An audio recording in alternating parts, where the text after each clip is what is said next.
आइए बड़े मामा मामी, ये कमरा आपका है। इस कमरे में आपकी सुविधा का पूरा ध्यान रखा गया है। फिर भी अगर आपको किसी चीज की जरूरत लगे या कोई परेशानी हो तो आप निसंकोच मुझे या मेरे पति प्रभात जी से कह सकते हैं। आप लोग लंबे सफर से आए हैं, थक गए होंगे, थोड़ा आराम कीजिए। मैं आप लोगों के लिए कमरे में ही चाय नाश्ता भिजवाती हूँ।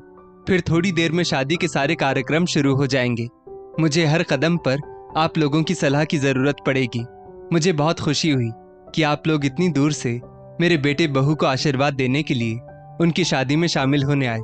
आप लोगों ने मेरा मान रख लिया। काजल ने आंखों में आंसू लिए हाथ जोड़ते हुए कहा, अरे बेटा, ऐसे शुभ समय आंखों में आंसू नहीं लाते। तू किसी बात की चिंता ना करना, सब अच्छा होगा और हमें तो आना ही था शादी में। बड़े मामा अजय जी बोले, और ये लो बेटा, तुम्हारे बेटे विशाल के लिए अंगूठी और तेरे और दामाद जी के लिए कपड़े। ये अंगूठी पुरानी है, इसे दोबारा पॉलिश करवा कर ही लाए हैं। तू तो जानती है, पुराना सोना ऐसे ही वक्त के लिए रखा जाता है। अभी सोने के भाव तो आसमान छू रहे हैं। हम नया सोना नहीं बनवा सके, बस यही अंगूठी हमें देने के लिए सही लगी तो ले आए। काजल की मामी भावना बोली, मामी आप मुझे शर्मिंदा ना करें। मुझे आप लोगों से कुछ नहीं चाहिए, बस आप लोगों की उपस्थिति ही पर्याप्त है। काजल ने कहा। शाम को बहू को चुनरी उड़ाने की रस्म शुरू होती है। आइए भावना मामी, पहले आप ही बहू को टीका कीजिए और गले में ये चेन पहनाइए। फिर मैं और मेरी जेठानी बहू को साड़ी, पायल, बिछिया, कंगन पहना देंगे। काजल ने कहा। तभी काजल की छोटी मामी रचना मंझली मामी किरण से कहती है, देखो तो जरा काजल को, कितना घमंड आ गया है उसे। ऐसे व्यवहार कर रही है मानो हम तो यहाँ है ही नहीं। बस बड़े मामा मामी की ही पूछ परख कर रही है। होटल का सबसे बड़ा और अच्छा कमरा बड़े मामा मामी को दिया। उन्हें तो ऐसा ट्रीटमेंट मिल रहा है मानो वीआईपी गेस्ट हों।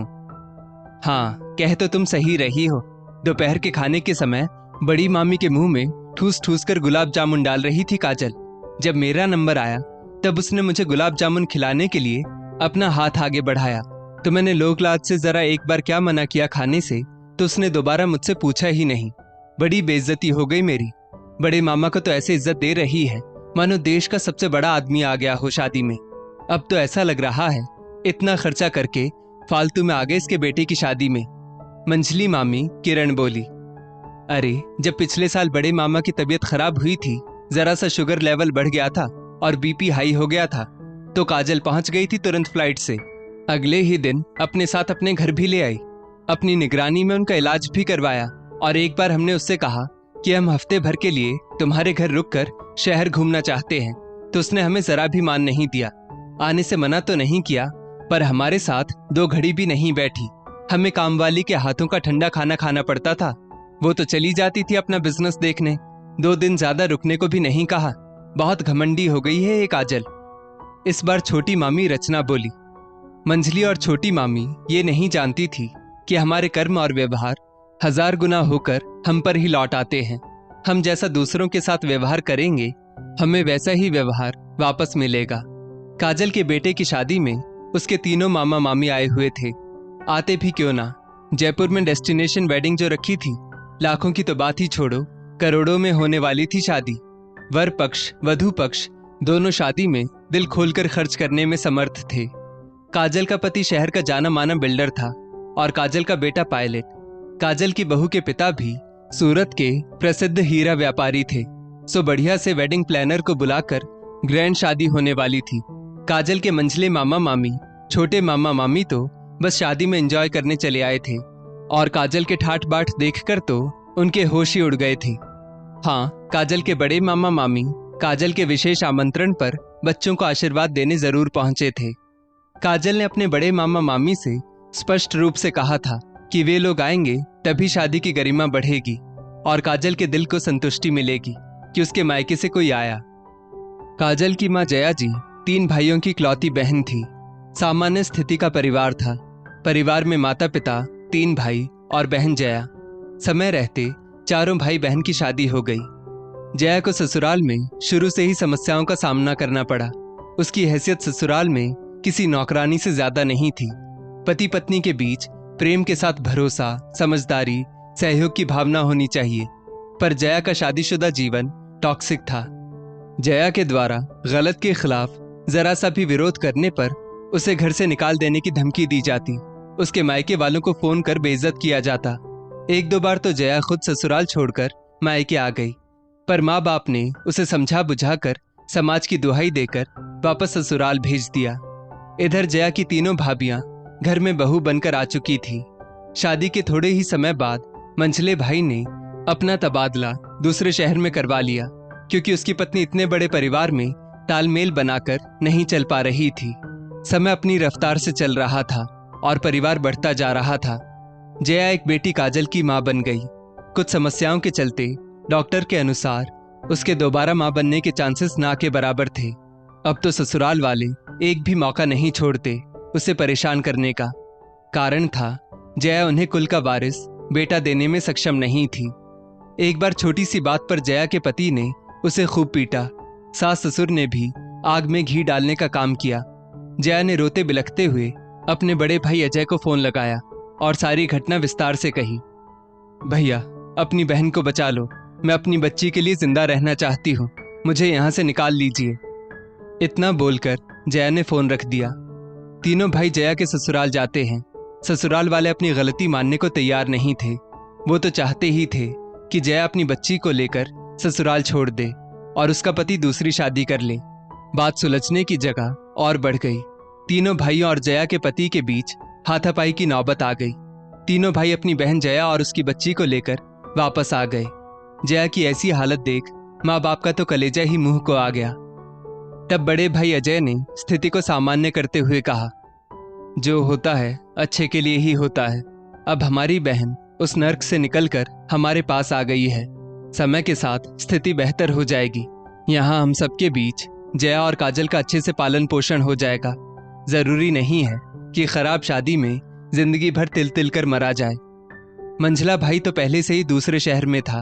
अब तो जया के आ जाने से छोटी भाभी भी अलग होने की जिद करने लगी। सुनिए जी, इतने सारे लोगों के लिए अब ये घर छोटा पड़ रहा है। आपकी तनख्वाह तो सबसे ज्यादा है। आप अपनी पूरी की पूरी तनख्वाह भी घर खर्चे में डाल दो तब भी कम ही है। हमारे बच्चों के भविष्य के बारे में भी कुछ सोचिए। आपकी नौकरी इसी शहर में है। हम मंझले भैया की तरह दूसरे शहर तो जा नहीं सकते, तो क्यों ना इसी शहर में किराए का घर लेकर अलग हो जाएं।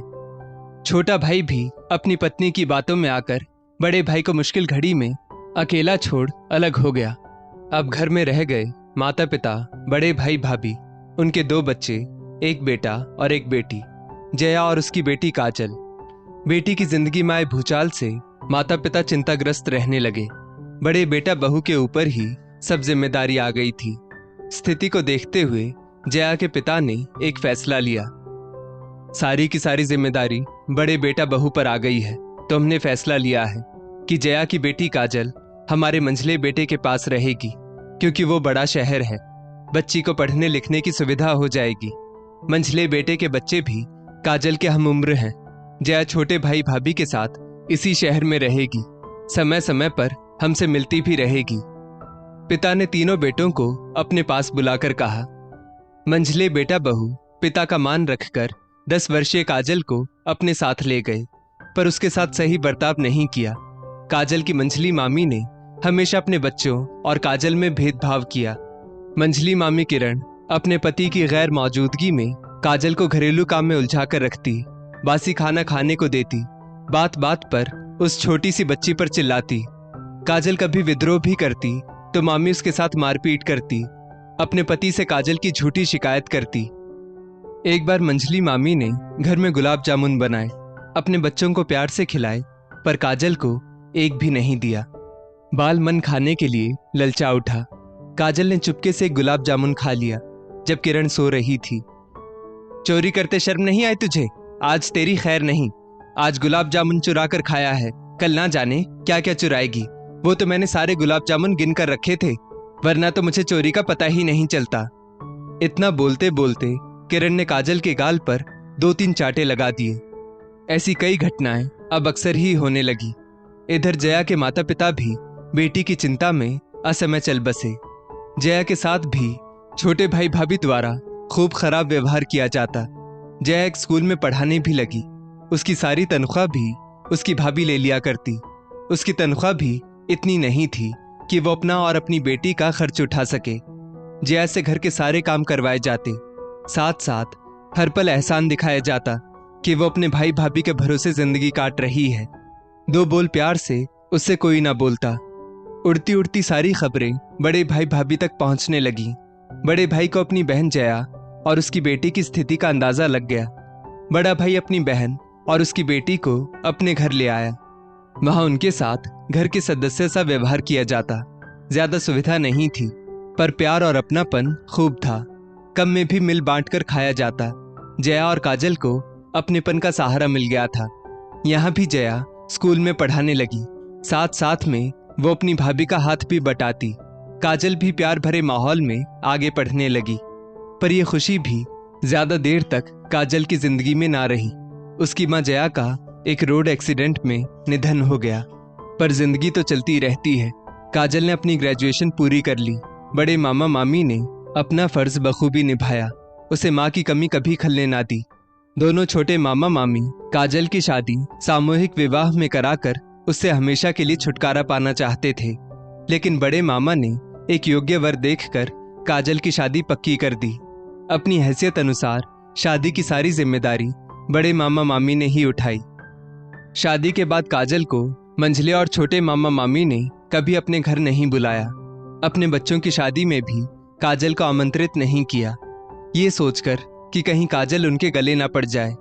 ज्यादा मान देने से कहीं काजल अपने बच्चों के साथ बार बार ससुराल से आने ना लगे, क्योंकि काजल का ससुराल अभी भी सामान्य स्थिति का था।